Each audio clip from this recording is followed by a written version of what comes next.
there. So today I'm going to show you how to make breadsticks or grissini. They're so easy to make, they're fun to make with kids, and they're delicious. So welcome to my channel, and let's get started. Okay, so first thing we're going to do, I have half a cup of warm water here. It needs to be about 110 to 115 degrees. So I have my little thermopen.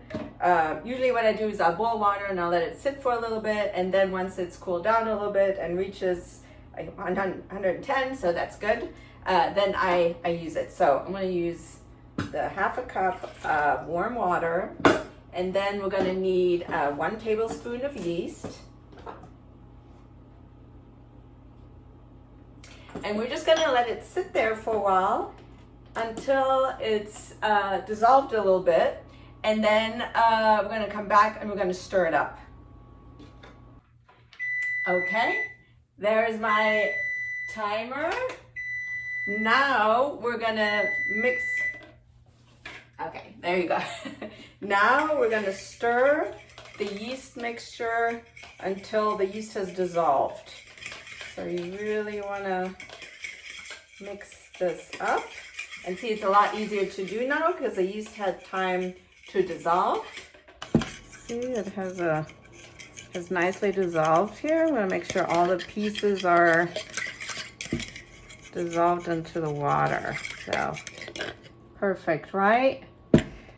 Okay, now we're going to add 2 tablespoons of olive oil into the yeast mixture.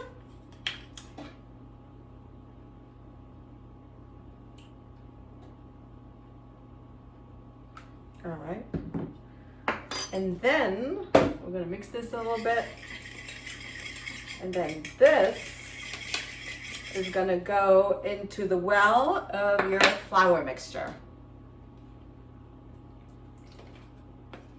And now we're going to knead this a little bit. Well, first we're going to mix it with a fork because it's still a little separated. We want to get this together with a fork. Okay, we're gonna mix it up. See, it's a little dry. You can add a little water if it needs to. You can also add a little flour if you need it. So I'm gonna add a little more water.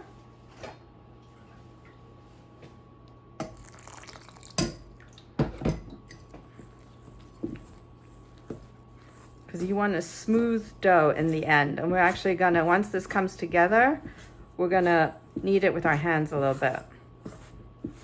Here, it's a little on the dry side. Oh, actually, no, this may be good. Maybe a little bit more.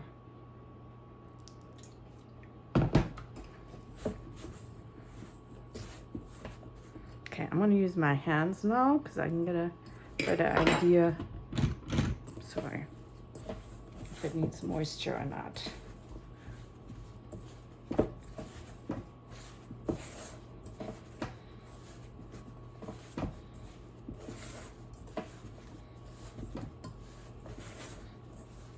It's nice, a little bit more water.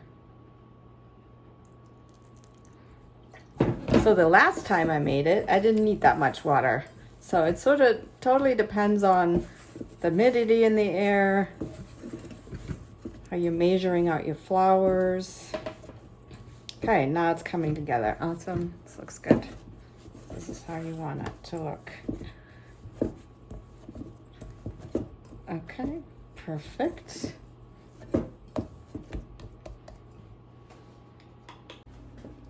Okay, so we're gonna knead it until it becomes a smooth, cohesive dough. And we're gonna place it, I'm gonna put it back in this bowl because I have a special lid that goes with it, so that way it won't dry up. If you don't have a lid, you can also just put a moist paper towel over it so it doesn't dry up, or even a kitchen towel, spray it with a little water on it. And so I'm going to cover this. I'm going to let this be for about 15 minutes.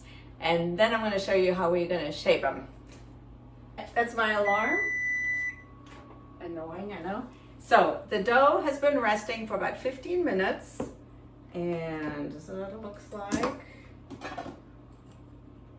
It has risen a little bit, but not much. That's how it's supposed to be. But before we get started on the shaping of the breadsticks, I'm going to turn on my oven to 400 degrees.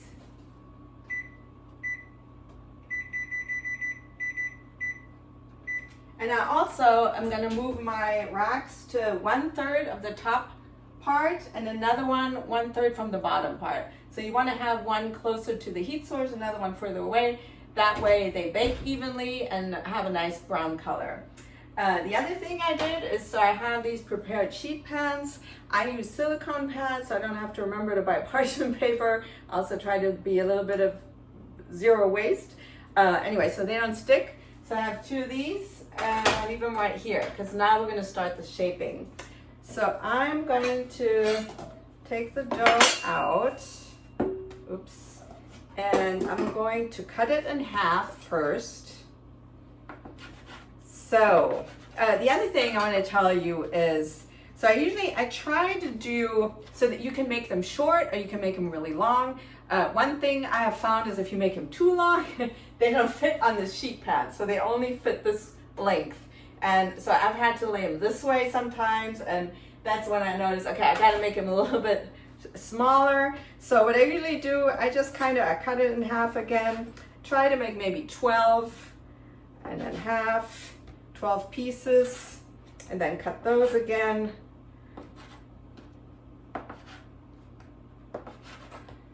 And then just kind of see how it goes. The thicker ones, I usually cut again.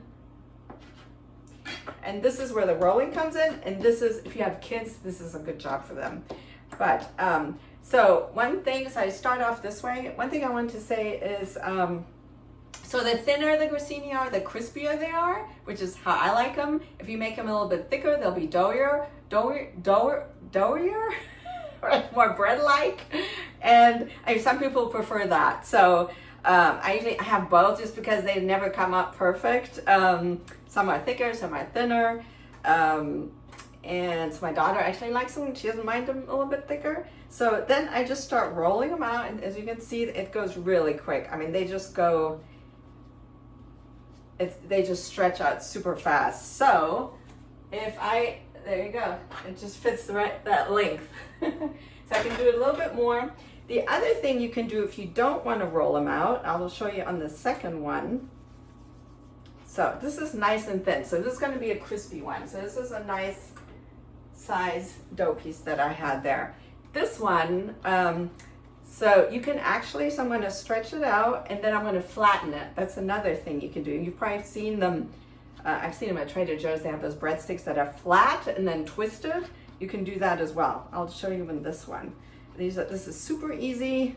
It's just time consuming. So I may fast forward on this part. So what I do is I'll stretch it nice to about this size. And then you can just flatten it. Just like that.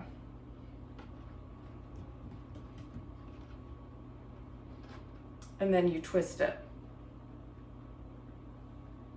There you go. And that's my second one. And I'm just going to keep doing that until all the dough's gone. So I'm just going to roll this out. And you have a close-up version. So these are going to be nice and crunchy.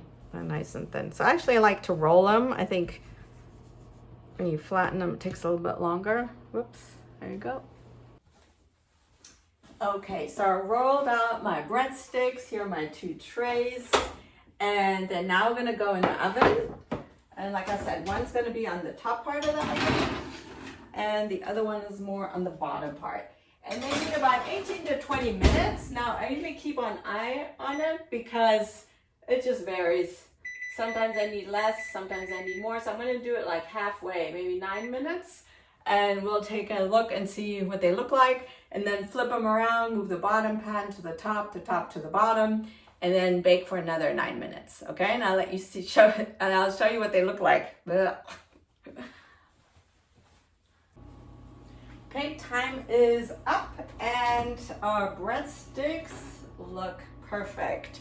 So I'm gonna take these out. You wanna let them cool a little bit, maybe 15 minutes. I don't know, sometimes we just eat them now. But they will be a little bit hot, but but this is how you want them to look like a little golden brown. Hope you enjoyed this video. I'll be posting more recipes on this channel, and don't forget to subscribe. Running on Green. Thanks for watching.